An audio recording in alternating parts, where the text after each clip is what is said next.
1,00,000 మంది శివభక్తులతో కలిసి మహారుద్రాక్ష పూజలో పాల్గొనండి. వెంటనే కాల్ చేసి మీ పేరును నమోదు చేసుకోండి. మనం ఏం చేయాలో, ఏం చదవాలో, ఎక్కడికి వెళ్ళాలో మనకంటే ముందుగా ఆలోచిస్తారు. అయినా సరే చాలా మందికి నచ్చడెందుకో మరి. ఒక్కసారి సరిగ్గా అబ్జర్వ్ చేస్తే అన్నీ ఒక్కచోటే చూపించే ఒక పవర్ హౌస్ నాన్న. నమస్తే, welcome back to Suman TV. Present మనతో పాటు ఉన్నారు పబ్లిక్ స్పీకర్ రజనీరమ్మ గారు. నమస్తే మ్యామ్. నమస్తే నవీన. మేడం, నేను చెప్పిన ఇంట్రో మీకు అర్థమయ్యే ఉంటుంది. అంటే చాలా మందికి నాన్న నచ్చడు.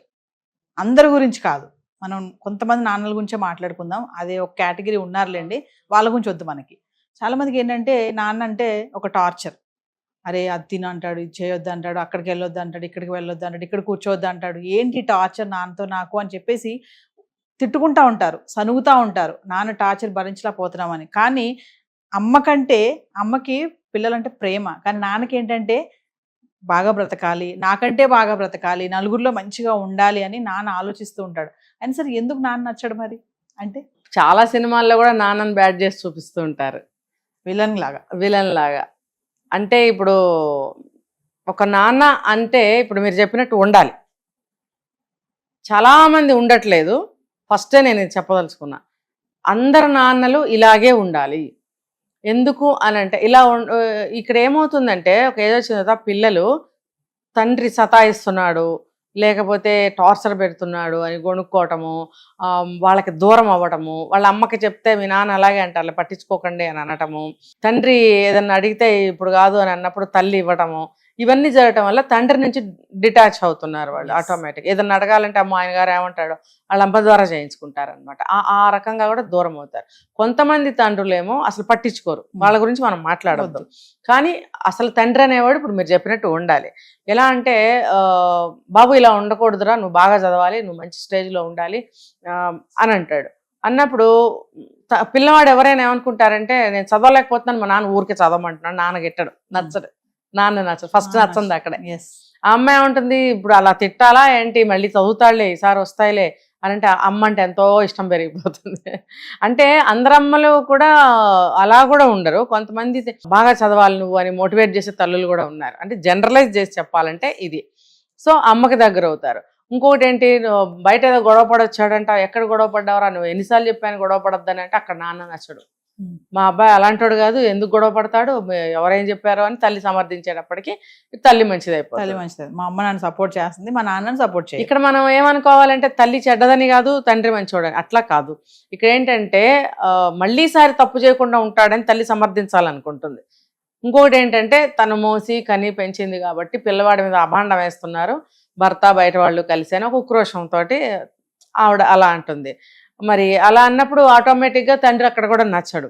కానీ ఏంటంటే ఎక్కడ చూసుకున్నా సరే నువ్వు ఇలా చదవాలి, నీకు ఇన్ని మార్కులు రావాలి, ఫలానా దాంట్లో నిన్ను జాయిన్ చేస్తాను, అందులో నువ్వు చదివితే మంచి స్టేజ్కి వెళ్తావు, తర్వాత సమాజంలో అందరితో పాటు సమానంగా నువ్వు కూడా ఎదగాలి, ఇప్పుడు వాళ్ళు బాగా ఎదిగారు మనం ఇక్కడే ఉన్నాము అని అంటే అలా కాదు, నా పిల్లలు కూడా వాళ్ళతో సమానంగా ఎదగాలి అని ప్రతి తండ్రి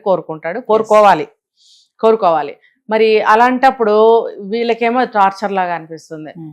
అందులో ఉన్నటువంటి విషయాన్ని వీళ్ళు గ్రహించకపోవటం వల్ల నాన్న అక్కడ కూడా నచ్చడు. అని ఒక క్వశ్చన్ చెప్పండి, అంటే ఇది అడగకూడదు నాకు తెలియదు, చాలా మంది మరి కోపం వస్తుందేమో, కానీ నాకు ఒక క్వశ్చన్ అయితే వచ్చింది. ఏంటంటే చాలా మంది అమ్మలే నాన్నని విలన్ చేస్తున్నారు అంటే ఏం చెప్తారు మీరు పిల్లల ముందు? చాలా కొంతమంది అలా విలన్ అంటే ఇదే రీజన్ నేను చెప్పాను, కావాలని చేయకు అన్నా.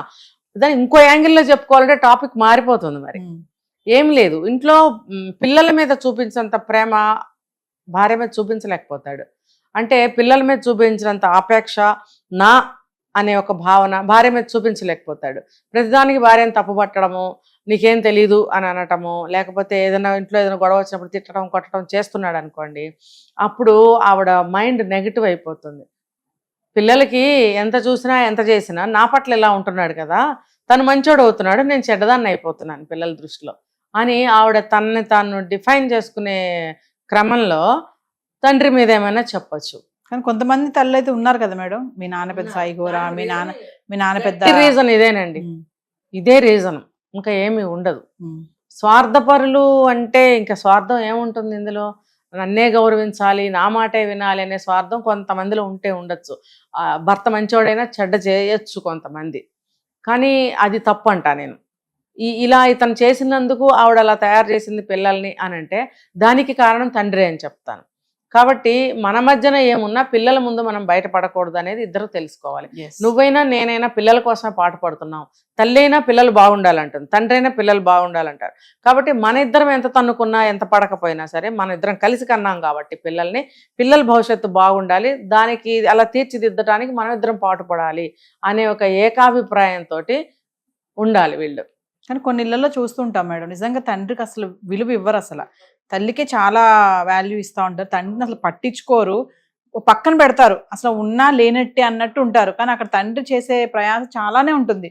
ఎందుకు జరుగుతుంది అలా? చాలా రీజన్స్. అతనికి ఇప్పుడు డబ్బు సేవింగ్స్ చేయలేకపోవటము, అక్రమ సంబంధాలు పెట్టుకోవడము, తాగుళ్ళు, సిగరెట్లు, మెంటాలిటీ సరిగ్గా లేకపోవడం, దూషించడం ఇంట్లో వాళ్ళు, ఇలా చేస్తే ఖచ్చితంగా ఇలాంటివి జరుగుతాయి.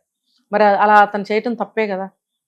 అలా చెయ్యని వాళ్ళు మంచి తండ్రులు అనిపించుకుంటారు. ఇప్పుడు ఫస్ట్ మనం చెప్పుకున్నట్టుగా అలా ఉండాలి. ఇప్పుడు మీకు అర్థం అవ్వాలి పిల్లల పట్ల ఎలా ఉండాలి అని, మీకు అంటే తండ్రులకి. ఇప్పుడు వాళ్ళకి తెలియదు, ఇలా విశ్లేషించి మాట్లాడుకుంటే అర్థమవుతుంది కదా. అర్థమవుతున్నప్పుడు ఇప్పటి నుంచి అయినా సరే పిల్లల పట్ల ప్రతి తండ్రి ఎలా ఉండాలి అనేది తెలుసుకోండి. తెలుసుకున్నప్పుడు మీ గురించి మీ భార్య ఎందుకు చెడ్డ అవుతుంది, చేస్తుంది, ఎందుకు చేయదు కదా. మీకు బ్యాడ్ హ్యాబిట్స్ ఉన్నాయి, మరి తాగుడు అలవాటు ఉన్న వాళ్ళకి వేలకు వేలు డబ్బులు పోతూనే ఉన్నాయి, లక్షల్లో పోతున్నాయి వాళ్ళకి. ఆ డబ్బు ఉంటే పిల్లలు భవిష్యత్తుకు బాగుపడతాయి కదా, ఉపయోగపడతాయి కదా. మీరు కావాలని కంటే వాళ్ళు పుట్టారు, వాళ్ళు అడిగితే మీరు కనలేదు కదా. మీరు అనుకుని మీరు కావాలని కన్న పిల్లల్ని మీరు ఎంత జాగ్రత్తగా వాళ్ళ భవిష్యత్తు తీర్చిదిద్దాలనే జ్ఞానం ఉండాలి వాళ్ళకి. అది లేకపోగా నన్ను చెడ్డ చేసింది అని గింజుకుంటే లాభం లేదు.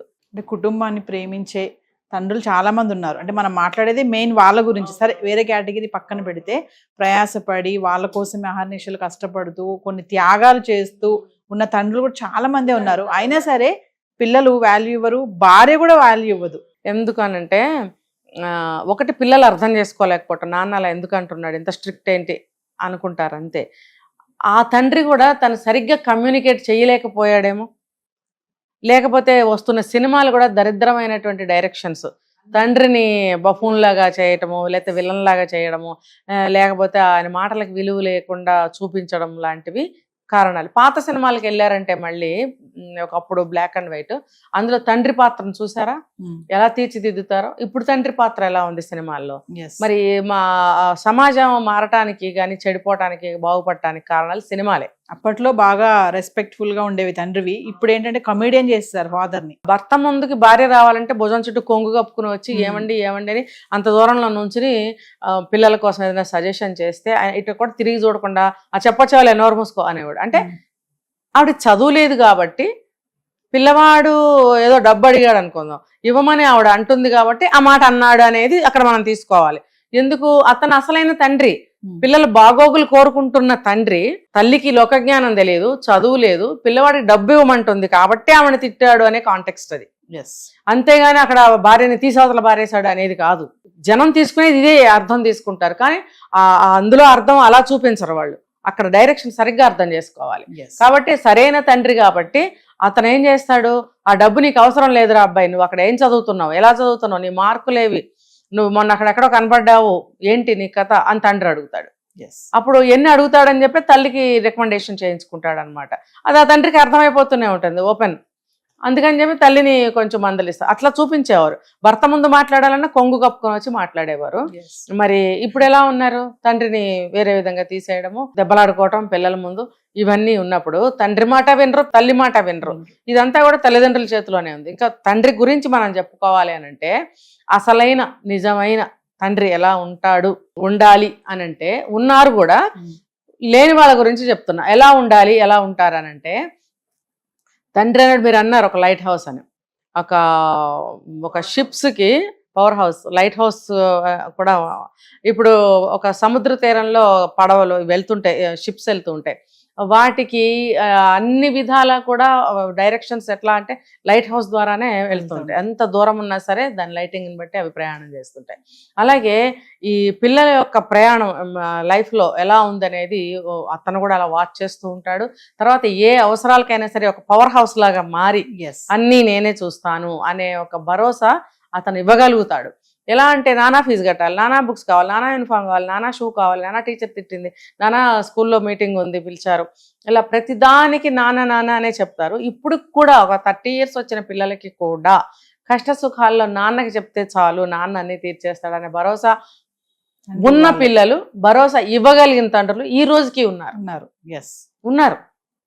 ఎందుకంటే ఏదైనా సరే మా నాన్న సమస్య తీర్చేస్తాడు, మా నాన్న అన్ని చూస్తారు, మా నాన్నకి చెప్తే అన్నీ మాకు సెట్ అయిపోతాయి. ఇప్పుడు తెలిసి తెలియక అప్పులు చేసేస్తారు, లేకపోతే ఏదైనా ఒక వస్తువు పాడు చేసేస్తారు, లేదా కారు ఢీ కొడతారు ఎక్కడికన్నా వెళ్ళి. ఇవన్నీ భయం వేస్తుంది వాళ్ళకి, కేసులు అయిపోతాయని చెప్పి వెంటనే నాన్న నాన్న నాన్న అని చెప్పేస్తారు. చెప్పేసినప్పుడు తండ్రి ఏం చేస్తాడు, తప్పు కదా మనం అలా చేసింది, అలా చేయకూడదు కదా అంటాడు. ముందు అనాలి కూడా. అన్నప్పుడు వాడు భయంలోనే ఉన్నప్పుడు భుజం తట్టి నేనున్నాను, నేను చూసుకుంటాలే అని అంటాడు. అలా అంటాడు అని చెప్పి పిల్లలు భావిస్తారు, భావించాలి. తండ్రి అటువంటి వ్యక్తి.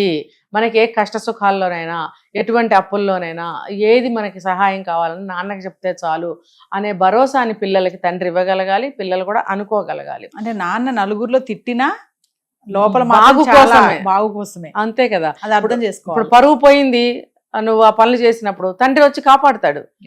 ఎక్కడైనా డబ్బు కట్టాలి, లేదా కార్ డ్యామేజ్ అయింది, లేకపోతే ఇంకోటి అయింది, ఇంకోటి గలాట అయింది, అక్కడ నీకు చెప్పే నీతులు నీకు చెప్తాడు.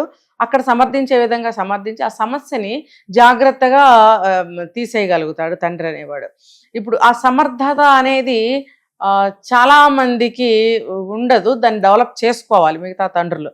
ఉన్నవాళ్ళు ఓకే, ఇలా ఉన్న తండ్రిని వాళ్ళు అపార్థం చేసుకోవటం వల్ల తండ్రి నచ్చకుండా పోతున్నాడు. కానీ నిజంగా కూర్చుని ఆ పాప అయినా బాబు అయినా కూర్చుని ఆలోచిస్తే కనుక అసలు తన మనుగడ ఎలా సాగుతుంది, తన అవసరాలు ఎలా తీరుతున్నాయి, నాకు ఇవన్నీ ఎలా జరుగుతున్నాయి అనేది ఆలోచించినట్టయితే కనుక అప్పుడు ఆ అభిప్రాయాన్ని మార్చుకోగలుగుతారు వాళ్ళు. Thank you madam.